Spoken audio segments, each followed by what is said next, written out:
नमस्कार साथियों, स्वागत करते हैं आप सभी का हमारे YouTube चैनल NS एजुकेशन पर। 500 प्लस मल्टीपल चॉइस क्वेश्चन की जो रिवीजन सीरीज हमारे द्वारा स्टार्ट की गई है उसका यह पार्ट 13 है। तो इस वीडियो को लास्ट तक जरूर देखना, अधिक से अधिक लोगों तक शेयर करना।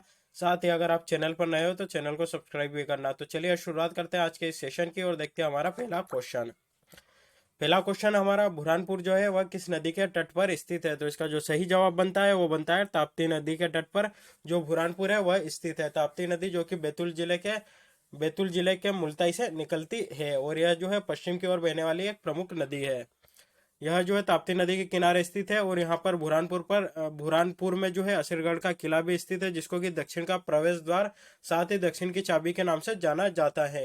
यहीं पर कुछ प्रमुख ऐतिहासिक स्थल है जिनमें जो कि अब्दुल रहीम खान खाना द्वारा बनवाए गए थे, जिनमें है खूनी भंडारा और अकबरी साई।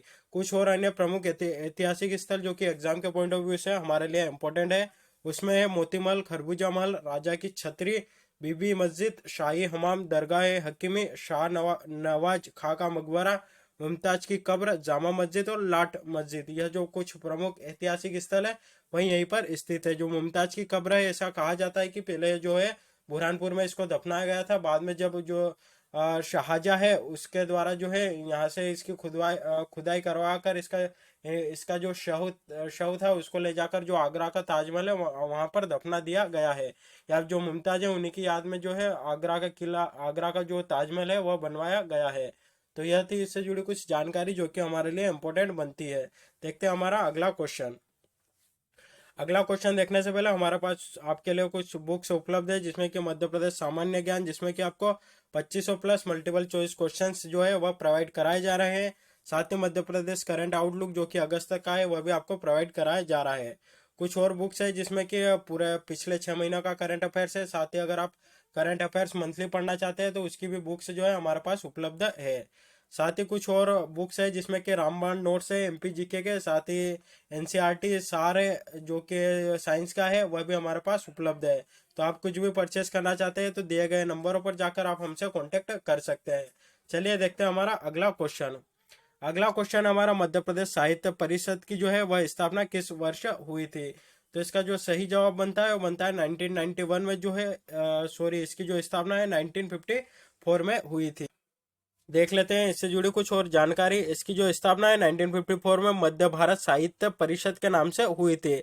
जो वर्ष 1957 में इसका पुनर्गठन कर इसका जो नाम है मध्य प्रदेश साहित्य परिषद नाम दिया गया था। तो जो यह पहले जो 1954 में इसकी स्थापना हुई थी मध्य भारत साहित्य परिषद के नाम से हुई थी। 1957 में इसका पुनर्गठन कर इसका नाम चेंज करके मध्य प्रदेश साहित्य परिषद कर दिया गया है।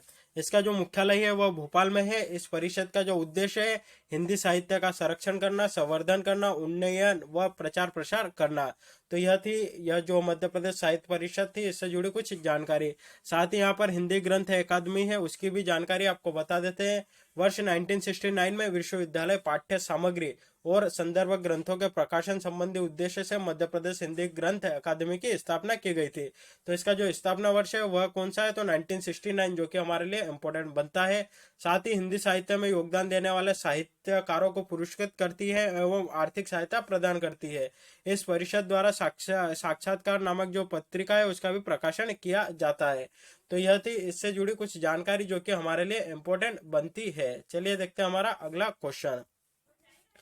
अगला क्वेश्चन है, मध्य प्रदेश खेल प्राधिकरण की स्थापना किस वर्ष में हुई थी? तो इसका जो सही जवाब बनता है वो बनता है वर्ष 2011 में मध्य प्रदेश खेल प्राधिकरण की स्थापना हुई थी। तो इसकी जो स्थापना है वर्ष 2011 में हुई थी। देख लेते हैं इससे जुड़ी कुछ जानकारी। मध्य प्रदेश राज्य क्रीड़ा परिषद समाप्त कर 13 जून 2011 को खेल नीति 2005 के अंतर्गत राज्य में जो है मध्य प्रदेश खेल प्राधिकरण की स्थापना की गई थी, जिसका मुख्यालय भोपाल में स्थित है। तो यह जो खेल प्राधिकरण है मध्य प्रदेश खेल प्राधिकरण, इसकी स्थापना वर्ष 2011 में की गई थी और जो मध्य प्रदेश की खेल नीति है 2005 उसके अंतर्गत की गई थी। और वर्तमान में इसके मुख्यालय की बात करें वह कहाँ पर स्थित है? तो वह भोपाल में स्थित है। इसका जो प्राधिकरण है इसका पदेन अध्यक्ष जो होता है वह खेल मंत्री होता है। तो चलिए यहाँ पर आप हमें कमेंट करके बताइएगा कि जो मध्य प्रदेश के वर्तमान में खेल मंत्री है उनका नाम क्या है। साथ ही भारतीय खेल प्राधिकरण Sai sports authority of India का जो क्षेत्रीय केंद्र है वो गोरेगांव भोपाल में स्थित है। साथ ही भारतीय खेल प्राधिकरण का जो मुख्यालय है वह दिल्ली में स्थित है और इसकी जो स्थापना हुई थी वह 25 जनवरी 1984 में हुई थी। तो यह थी इससे जुड़ी कुछ जानकारी जो कि एग्जाम के पॉइंट ऑफ व्यू से हमारे लिए इंपॉर्टेंट है। देखते हैं हमारा अगला क्वेश्चन। अगला क्वेश्चन है शक्कर जो है, शक्कर नदी किस नदी की सहायक नदी है? तो इसका जो सही जवाब बनता है वो बनता है नर्मदा नदी की जो सहायक नदी है उसका नाम है शक्कर नदी। या शक्कर नदी जो है नर्मदा नदी की सहायक नदी है। देख लेते हैं इससे जुड़ी कुछ जानकारी। यह जो है नर्मदा नदी की प्रमुख सहायक नदी है जो अमरवाड़ा तहसील के समीप सतपुड़ा पर्वत श्रेणी से निकलती है और नरसिंहपुर जिले से प्रवाहित होती हुई नर्मदा नदी में बाईं ओर से मिल जाती है। सतपुड़ा श्रेणी में स्थित प्रमुख कोयला क्षेत्र शक्कर नदी के आसपास ही विस्तृत है। शक्कर नदी पर नरसिंहपुर जिले में जो है एक परियोजना है जिसका नाम है चिंकी परियोजना। यह जो परियोजना शक्कर नदी पर ही स्थित है, इसीलिए यह जो क्वेश्चन है यहाँ पर शामिल किया गया। इस परियोजना से जो है क्वेश्चन आया हुआ है। नर्मदा एवं शक्कर नदी के संगम पर भगवान शिव का जो प्राचीन संगमेश्वर महादेव मंदिर है वह नरसिंहपुर जिले में स्थित है। तो यह जो यहाँ से दो जानकारी जो कि हमारे लिए इंपॉर्टेंट बनती है, एक तो बनती है चिंकी परियोजना जो कि किस नदी पर स्थित है, तो शक्कर नदी पर स्थित है जो कि नर्मदा की सहायक नदी है। साथ ही यहाँ पर एक है संगमेश्वर महादेव मंदिर जो कि नरसिंहपुर जिले में स्थित है। यह भगवान शिव का जो प्राचीन मंदिर है, तो यह भी हमारे लिए इंपॉर्टेंट बनता है। तो यह जो मंदिर है नर्मदा एवं शक्कर नदी के संगम पर स्थित है। तो यह थी इससे जुड़ी कुछ जानकारी जो कि हमारे लिए इंपॉर्टेंट थी। चलिए देखते हैं हमारा अगला क्वेश्चन। अगला क्वेश्चन है सिंदोरी अभ्यारण्य जो है मध्य प्रदेश के किस जिले में स्थित है? तो इसका जो सही जवाब बनता है वो बनता है रायसेन जिले में जो है यह अभ्यारण्य स्थित है। यह जो अभ्यारण्य है इसकी स्थापना 1976 यानी कि 1976 में रायसेन जिले के अब्दुल्लागंज में की गई थी जो कि 287.915 वर्ग किलोमीटर क्षेत्र में विस्तृत है। यहाँ पर पाए जाने वाले वन्य प्राणियों की बात करें तो उनमें बाघ, तेंदुआ, सांभर, चीतल और नीलगाय सम्मिलित है तथा वनस्पतियों में सागन जो है वो यहाँ के वो प्रमुख वन है। इस अभ्यारण्य में जो है बरना बांध स्थित है। यह अभ्यारण्य प्रागैतिहासिक महत्व के लिए भी जो है प्रसिद्ध है। इसमें जो है मृगनाथ गुफाएं, जामवंती गुफाएं, चौकीगढ़ किला आदि प्रमुख दर्शनीय स्थल है। तो यह क्वेश्चन है इस प्रकार भी आ सकता है कि जो मृगनाथ गुफाएं है वो मध्य प्रदेश के किस अभ्यारण्य में स्थित है, या जामवंती गुफाएं या चौकीगढ़ का जो किला है वो मध्य प्रदेश के किस अभ्यारण्य में स्थित है। तो अगर इस प्रकार का क्वेश्चन आता है तो आपको जो है सिंदोरी अभ्यारण्य जो कि रायसेन जिले में स्थित है उसको सही करके आना है। तो यह थी इस अभ्यारण्य से जुड़ी कुछ जानकारी। देखते हैं हमारा अगला क्वेश्चन। अगला क्वेश्चन है मध्य प्रदेश में राज्य मत्स्य विभाग जो है उसकी स्थापना किस वर्ष हुई थी? तो इसका जो सही जवाब बनता है वो बनता है 1969 में मध्य प्रदेश में राज्य मत्स्य विभाग की जो है स्थापना हुई थी। देख लेते हैं इससे जुड़ी कुछ जानकारी। मध्य प्रदेश में जो है राज्य मत्स्य विभाग की स्थापना 1969 में की गई थी। वर्ष 1999 में जो इसका नाम है परिवर्तित करके मध्य प्रदेश मत्स्य महासंघ कर दिया गया था। तो यह जो नाम है और किस वर्ष परिवर्तित किया गया यह हमारे लिए इंपोर्टेंट बनता है। वर्ष 2008 में जो है राज्य मत्स्य विकास बोर्ड की भी स्थापना की गई थी जिसके पश्चात मध्य प्रदेश की प्रथम मत्स्य पालन नीति की घोषणा की गई थी। तो राज्य मत्स्य विकास बोर्ड की स्थापना 2008 में और राजस्व मत्स्य विभाग की स्थापना 1969 में। तो यहाँ पर दोनों में आप कंफ्यूजन मत होइएगा।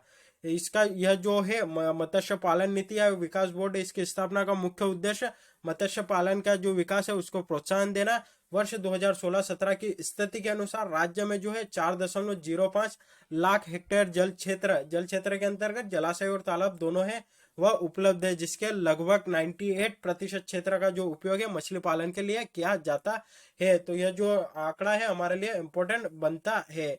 यहाँ पर जो है यह इम्पोर्टेंट बनता है कि यह जो कितने लाख क्षेत्र जल क्षेत्र है वहां पर जो है मछली का जो वह उत्पादन होता है। तो यह जो हेक्टेयर क्षेत्रफल है वह है 4.05 लाख हेक्टेयर जल क्षेत्र है और जल क्षेत्र के अंतर्गत जो है जलाशय और तालाब दोनों आ जाते हैं। तो यह जो है हमारे लिए इम्पोर्टेंट था। वही बात करें कि मानव निर्मित झीलों में जो है मध्य प्रदेश का देश में प्रथम स्थान है। तो यह फैक्ट है हमारे लिए बहुत ही इम्पोर्टेंट है कि मानव निर्मित झीलों में अगर क्वेश्चन आता है कि मानव निर्मित झीलों में मध्य प्रदेश का देश भर में कौन सा स्थान है, तो इसका जो सही जवाब आएगा वो आएगा पहला स्थान। मछली उत्पादन में मध्य प्रदेश का जो देश में 16वां स्थान है, जो देश के कुल मछली उत्पादन में लगभग 1.6% योगदान देता है। तो यह थी मत्स्य विभाग से जुड़ी कुछ जानकारी या जो मछली उत्पादन मध्य प्रदेश में होता है उससे जुड़ी जानकारी। देखते हैं हमारा अगला क्वेश्चन। अगला क्वेश्चन है, मध्य प्रदेश के छतरपुर जिले में स्थित जो खजुराहो के मंदिर है उनका निर्माण किन शासकों के द्वारा कराया गया था। तो यह जो क्वेश्चन है बहुत ही इजी है, जिसको कि अधिकतर लोग जानते होंगे, लेकिन जो इजी क्वेश्चन होते हैं उसमें ही अधिकतर लोग जो है कंफ्यूजन होते हैं। तो यह जो खजुराहो के मंदिर है इनसे जुड़ी जानकारी भी देख लेते हैं। तो यह जो मंदिर है इनका निर्माण जो है चंदेल शासकों के द्वारा कराया गया था। इससे जुड़ी जानकारी आपको बता देते हैं। मध्य प्रदेश के छतरपुर जिले में स्थित खजुराहो के मंदिर जो है भारतीय स्थापत्य एवं शिल्पकला के उत्कृष्ट उदाहरण है। तो यह पहली बात, तो जो खजुराहो है किस जिले में स्थित है, छतरपुर जिले में स्थित है। नागर शैली में निर्मित, यह यहाँ के जो मंदिर है किस शैली में निर्मित है, तो जो है शैली भी जो है अपने जो हिस्ट्री का पार्ट है उसके इम्पोर्टेंट से उसके जो उसका जो दृष्टिकोण है उसके उससे इम्पोर्टेंट बनती है। तो जो नागर शैली है, यह जो खजुराहो के जो मंदिर है वो नागर शैली में निर्मित किए गए हैं। इन मंदिरों का जो निर्माण है 10वीं और 11वीं शताब्दी के मध्य चंदेल शासकों के द्वारा कराया गया था। उस समय जो है मंदिर में 85 मंदिरों का निर्माण किया गया था, लेकिन वर्तमान की बात करें तो वर्तमान में जो है 22 मंदिर ही अस्तित्व में है, या जो 22 मंदिर ही खजुराहो में वह वर्तमान में बचे हुए हैं। वर्ष 1986 में खजुराहो के मंदिर को जो है विश्व धरोहर घोषित किया गया था तथा वर्ष 2009 में भारत के 7 आश्चर्यों में सम्मिलित किया गया था। खजुराहो को पत्थर पर तराशी गई नगरी भी कहा जाता है। तो यह जो है यह भी इंपॉर्टेंट है कि तराशी गई नगरी मध्य प्रदेश के किस शहर को कहा जाता है, तो खजुराहो को कहा जाता है। यहाँ के जो मंदिर है उनको 3 समूहों में भी बांटा गया है। तो यह थी खजुराहो से जुड़ी जानकारी, जो कि एग्जाम के पॉइंट ऑफ व्यू से हमारे लिए इंपॉर्टेंट बनती है। चलिए देखते हैं हमारा अगला क्वेश्चन। अगला क्वेश्चन है, बावन गजा नामक जो जैन तीर्थ स्थल है वो मध्य प्रदेश के किस जिले में स्थित है। तो इसका जो सही जवाब बनता है वो बनता है बड़वानी में जो है बावन गजा नामक जैन तीर्थ स्थल स्थित है। देख लेते हैं इससे जुड़ी कुछ जानकारी। यह जो है मध्य प्रदेश के जिले में स्थित एक प्रसिद्ध जैन तीर्थ स्थल है। यहाँ पर जैन धर्म के प्रथम तीर्थंकर जिनका नाम था ऋषभदेव की विशाल प्रतिमा और भगवान आदिनाथ की जो 72 फीट ऊंची मूर्ति है वह यहीं पर स्थित है। यहाँ पर जो श्रवण बेलगोला जो कि कर्नाटक में स्थित है के आधार पर 12 वर्षों में महामस्तकाभिषेक किया जाता है, या जो महामस्तकाभिषेक जो है उसका आयोजन यहाँ पर प्रति 12 वर्ष में किया जाता है। साथ ही मध्य प्रदेश में कुछ और जैन तीर्थ स्थल है जो कि एग्जाम में पूछे जाते हैं। उसमें प्रमुख है मुक्तागिरी जो कि बैतूल में स्थित है, सोनगिरी जो कि दतिया में स्थित है, गोमटगिरी जो कि इंदौर में स्थित है, पुष्पगिरी सोनकच्छ देवास में स्थित है और कुंडलपुर यह दमोह में स्थित है। तो यह प्रमुख जैन तीर्थ स्थल थे जो कि हमारे लिए इंपॉर्टेंट बनते हैं। देखते हैं हमारा अगला क्वेश्चन। अगला क्वेश्चन है, मध्य प्रदेश में प्रथम चीनी मिल की स्थापना किस जिले में की गई थी। तो इसका जो सही जवाब बनता है वो बनता है रतलाम जिले में मध्य प्रदेश में प्रथम चीनी मिल की स्थापना की गई थी, या शुगर मिल जो है उसकी स्थापना रतलाम जिले में की गई थी। चीनी उद्योग जो है देश का दूसरा सबसे बड़ा कृषि आधारित उद्योग है। यह कच्चे माल पर आधारित एक 12 मासी उद्योग है जिसमें प्रत्यक्ष व अप्रत्यक्ष रूप से जो है रोजगार का सृजन होता है। इस उद्योग का जो प्रमुख कच्चा माल है आप सभी जानते हैं गन्ना है। मध्य प्रदेश में जो प्रथम चीनी मिल है उसकी स्थापना 1934 में जावरा जो कि रतलाम के अंतर्गत आता है वहां पर की गई थी। वर्तमान राज्य में चीनी मिलों की जो संख्या है लगभग 26 है। इसमें जो है आपको अलग अलग बुक्स में अलग अलग देखने को मिलेगा, जिसमें मुख्य रूप से जो कुछ शुगर मिले हैं जो कि हमारे लिए इम्पोर्टेंट है। एक है भोपाल शुगर मिल जो कि सीहोर में स्थित है।